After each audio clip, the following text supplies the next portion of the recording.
saying that if you don't travel, you don't know that the name of a dog.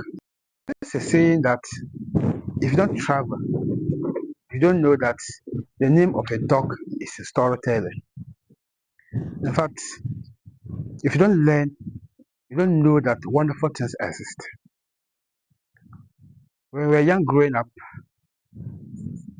I was wondering what is going to happen in future, especially the fact that we human, we are settling everywhere. The cities and the towns are expanding. And what it literally means is that we are occupying our farmland. And when that happens, how are we going to get food? I was asking myself. Until I was introduced to modern way of farming.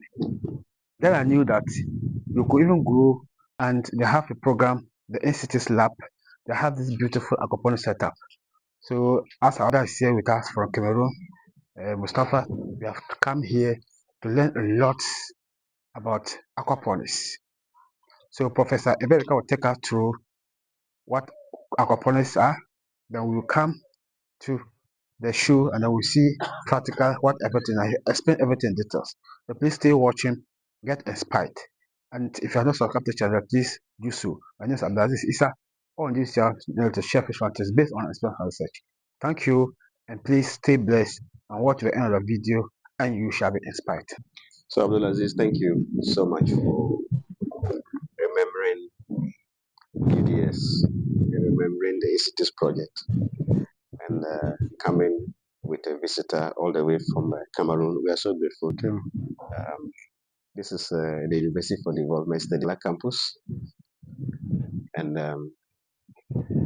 this is a center where we train and advocate the adoptions of this is a project that actually came from another center here in UDSRT. It's actually called West African Center for Sustainable Rural Transformation under the leadership of Professor Michael Ayamga. They were the pioneers of the proposal, and then he contacted me because of my expertise in fish farming and related stuff. So it was through his effort that this project was gotten. The project actually is sponsored by the European Commission, or European Union actually, and it is called INCITIS Food Project. Through this project, there are a number of living laboratories that have been set up across Africa. I think there are about 8 living laboratories in all. In Nigeria, in Cameroon, where you come from, Yes. In Gabon, and in Sierra Leone, and also in Kenya. So these technologies are showcased in all these places in Africa. So the whole idea about promoting circular technologies such as aquaponics, hydroponics, among others, is because many places are really now expanding very fast. They are becoming cities. And as they are becoming cities, there is that issue of limited space. Yeah. And also, there is also that issue of water scarcity in many places, especially these are part of the country in Ghana, in Tamale in particular. If you ask even a toddler what is the biggest challenge in Tamale, they will tell you the biggest challenge is water. Yeah. So I think that's what witness that yesterday. okay. We're passing through the we were going to Cataraga to visit the farm. You see people, the women fishing in the dam. It was almost empty, and the water was like mad. And he was asking me, "Oh, so you're fishing?" I said, "Yeah, you don't have option." Yes. So he's aware of the water scarcity here. Yeah. So this type of technologies are usually promoted, especially in regions that really have these challenges. The cities are expanding. The people need to continuously have their protein needs met, have their vitamins and mineral needs met, and so there are technologies that we try to promote, in places like this, where water is scarce, where space is a limitation. And then, so they are circular because usually you use the product or the byproduct of one to produce another product in a way that they are all dependent on one another. So when we talk about aquaponics, it actually came as a result of the need to be able to, grow fish in a very small environment and still keep them healthy. I'm trying to speak in very simple terms so that you can understand exactly what it's all about. Now, I would say that aquaponics probably even is developed from another system which we call the recirculating aquaculture system, where normally you will grow the fish in a very small area and then you try to circulate the water because of the issue about scarcity. But also that system has its own challenges. And so the thinking was, now can we still grow the fish, diversify even our products, and still have very good results. And so the issue about now bringing the plant component, which typically originally was hydroponics, where they try to grow plants in very small areas using nutrient-rich water. And so the fish are able to produce this nutrient-rich water.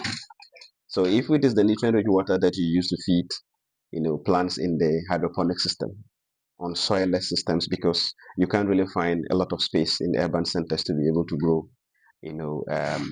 vegetables in particular. So that is how aquaponics came all about, because you can get a rich nutrient effluent from the fish, which the plants need. And then when you give that actually to the plants will be nourished, they can grow.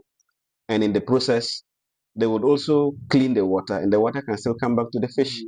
So that is why it's actually called a circular technology. So you grow your fish, you have the waste of the fish in the water. That water is brought out, it's used to feed plants. The Okay, plants okay, literally absorb the okay, waste because okay, of the nutrients in them. And then the water is clean and is cycled back okay. to the fish. So it actually moves in a form of a loop It means the same water feed the fish and the crops. at the same time. Okay, okay, Because the fish, when you feed the fish, basically the feed that is normally given to the fish is mostly protein based. I'm saying protein based in the sense that it contains higher amounts of protein. okay. Now, protein is normally measured by the amount of nitrogen that is in it. Now, when you feed that to the fish, some of the food is not eaten, so you have a lot of food that is decomposing in the water and releasing nitrogen.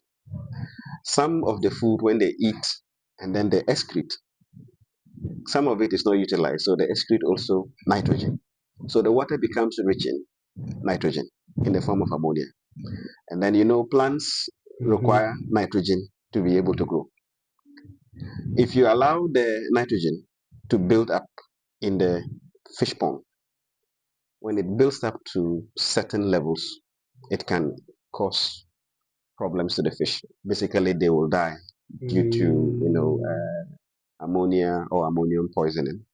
And so you always have to get that ammonia from the water out. So the best way to do it actually is to pass it through some sort of filtration processes, biological filtration and a mechanical filtration, Okay, okay, to remove the dissolved nutrients and then the undissolved nutrients. But then with the coming of aquaponics, the plant component, when you add it to the fish component, the water goes from the fish tank to the plant beds where they are growing. And so the nitrogen or the ammonium compounds are being utilized by the plants. And so they are literally able to clean the water or remove the nitrogen from the water. So, and the water is sent back to the fish tank. That makes it cleaner. okay, okay. So you can use the same amount of water, but you can have multiple benefits from that water if you are into aquaponics than somebody who is just into let's say aquaculture alone, where you are growing only fish, or somebody who is into hydroponics, where you are growing just plants. And so you can have your protein from your fish, and you can have your vitamins and minerals from the plants that you grow. So that is basically what the aquaponics concept is all about. And you could do this in a very small area, depending on your ingenuity, and probably your designs.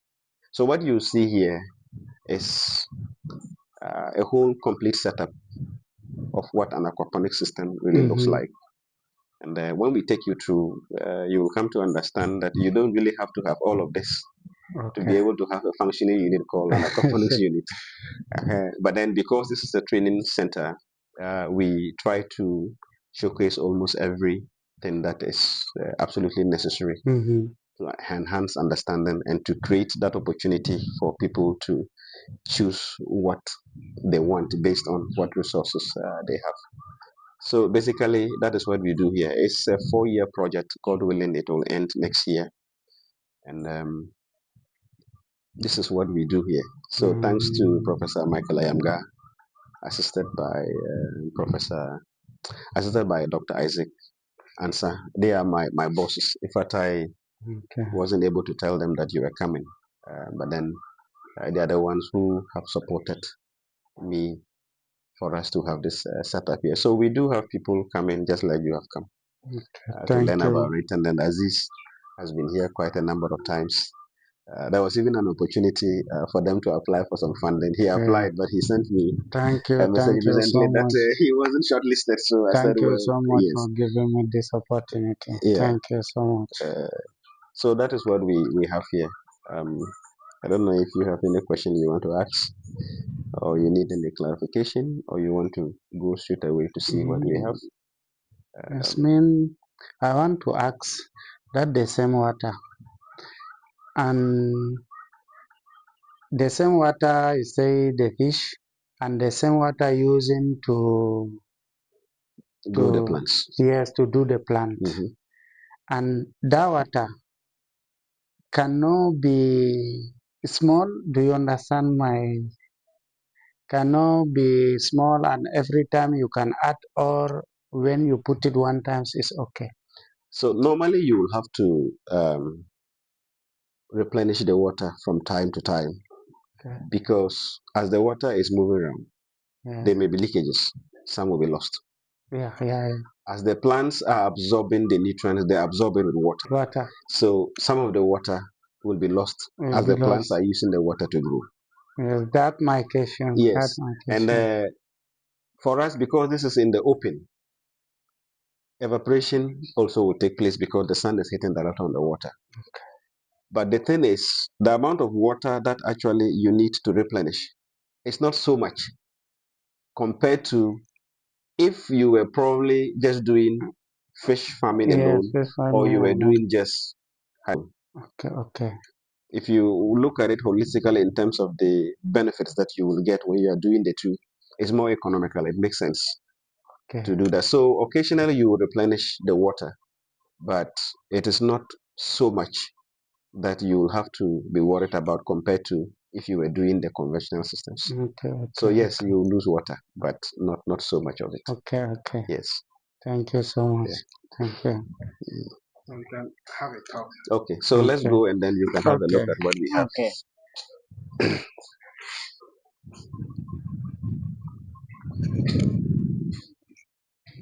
And maybe other one thing that I didn't also say is that because you are able to clean the water constantly, Yes. your fishes are actually able to grow faster and they are more healthy. Okay. Compared to when you are not really doing the aquaponics system. Okay, I understand. So here we have a standard system that was established by one of our partners. In fact, he did the designs and all of that. I will show you that. But then we also wanted to create a system that was much easier for us to be able to adapt. Sometimes because of the cost implications of having to invest in the standard system. So I want to start with our own innovation here. Okay. Just to say that You don't need to have the standard system to be able to have an aquaponics system set up. You can actually use what you have, Okay. to still have it. So basically, in an aquaponics system, there's usually a fish tank where the fishes are grown. Okay. You have the grow bed where the plants are growing. And then the grow beds, there are different types. When we get to the standard system, I will show you the different types of grow beds. But that which we are seeing here now is the called a media bed. Basically, we use pebbles Okay. or chickens. It's only that one. It's only There is this. no sun inside There there. is no sun. There is no soil. Nothing. That's why we actually call it a soilless system. Okay. So A soilless system. soilless system. It means Okay. there's no sun. There's nothing. Okay. So you need a fish tank. You need a grow bed. You need a sump where Okay. you can put in a pump that can circulate the water.